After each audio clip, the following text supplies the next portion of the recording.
Yeah, this is Gerald Brents. I'm here with Jadon McCullough, the Plano Wildcat football show, and Coach coming off the biggest, probably your best game of the year against Plano East Friday night. Best game of the year, for lots of reasons, but just, we limited the penalties. We didn't have any turnovers. We played on a short field the whole night. Our kicking game was excellent. Our defense was lights out. And offensively, we were very efficient. The trick play early in the game, the double reverse pass was was out of the blue, but perfectly executed. Well, one of the things we wanted to do, just watching Plano East all weekend and game planning and preparing for them, we noticed that they had a lot of gadget plays. So our goal, maybe this kind of sounds crazy, but our goal was to do our trick play before they did theirs. And just the fact that we did it and it was successful, we really felt like it really made a big difference. It kept Mr. Johnson back and kept him honest, and it was just a huge momentum changer. So very exciting, very nervous when we called it, but you got to take chances in a game like this, and the kids did an awesome job handling the ball because we actually had 3 exchanges on it. Connor made a great throw, and Stillhetcher made a great catch, was able to take an angle and get in the end zone, and so that was a huge play, and that made it 7-0, and then we never looked back. And your defense really played well. Well, they played great. The thing that we did, and we've kind of done it all year, is we got a lot of turnovers. So that was. We hope to continue that this week, but yeah, it was big. Colin Brents, Matt Johnson, and several others, Blair Burns. We had some big plays on defense and some great takeaways, and because of that, we were able to play on a short field. And your offensive line looked like they were coming off pretty good. Yeah, we feel like really they haven't gotten a lot of credit, but our offensive line, we feel like we're really starting to gel. We've got some really big kids up there, if you've ever seen them, but we've got some big kids. And we're too deep, that we have depth, we have experience, and that keeps those guys fresh. It keeps them competing the whole game, and then on top of that, we have some tight ends. We feel like that allows us to do some things and be balanced, because we want to be able to throw the ball and run the ball. So we're excited about that. We're excited about some of our new formations that we're working on, and so hopefully we can keep this thing rolling. Okay, let's take a look at some of these highlights.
Well, Coach, we going in the game. Hebron played Allen, big game, and kind of thinking is the Plano East game that whoever would win the game, and then if Allen would beat Hebron, would set it up for a playoff spot. Didn't work out that way. Hebron upset Allen. Of course, Hebron's a very good football team, and so now they're in it. So now you're going into this last week in a big crosstown rivalry game with Plano West. I was talking to Coach Hughes earlier, and all the three different rivalries in town, rivalries, they all have their own identity, don't they? Yes, so now you've played Plano East last week. Now you're going against Plano West, and tell us about that rivalry.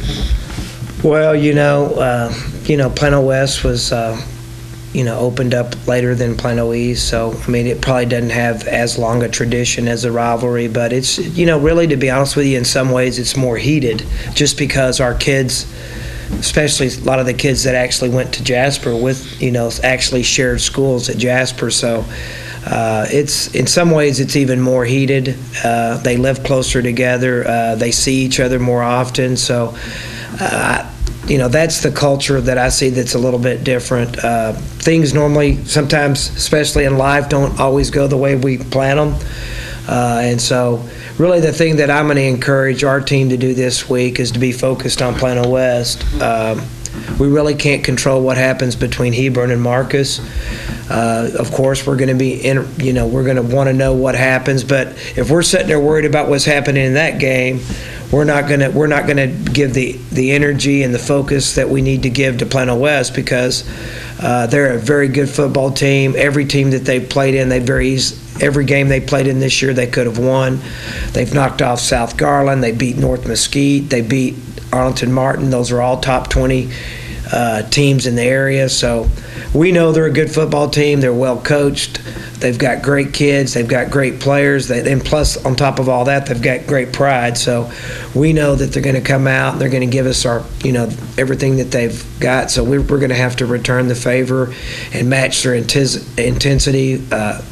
We're going to have to be as physical as them. And so it's going to take everything we've got. But as far as the rivalry goes, I think they're, in a way, they're the same, but in some ways they're a little bit different. It's just that, the Plano East, Plano rivalry goes way back, whereas Plano West, it doesn't go as far back. But in some ways, I think it's a little more heated between the kids just because they know each other a little bit better. And, of course, it'll be the last game for the senior class at Clark Stadium. Nonetheless, it's always a possibility that a playoff game could come back here. But for the most part, it's probably the last game here. And your senior class has really done a good job, haven't they? This senior group, they're a special group. And we really don't want this to end, just to be honest with you. Selfishly, we want this relationship to keep going well into the playoffs, because, once again, this is a special group. They've done great. They've shown great leadership, and they've been fun to work with. And so anytime you're a senior and you're playing at Clarkville for the last time, it's a special night, and it's one that they're going to cherish and soak up, and hopefully it's going to be a very positive night, one that they can remember for the rest of their lives. So it's going to be an emotional night. There's going to be a lot riding on it, and all we can do is control what we can control, which is playing Plano West and doing our best. And then hopefully, Marcus will knock off Hebron, and we'll go into the playoffs against Coppell. Okay, so the Plano West Wolves will be the visiting team against the Plano Wildcats to be the home team in the last regular season game here at Clark Stadium Friday night, 7:30. And the situation is that Hebron High School will play Flower Mound Marcus, and if Hebron wins that game, they will be the playoff representative in 8-5A. If they lose that game, Plano wins, beats Plano West, and Plano will be the playoff representative. So we'll see what all happens Friday night, and we'll see you next week.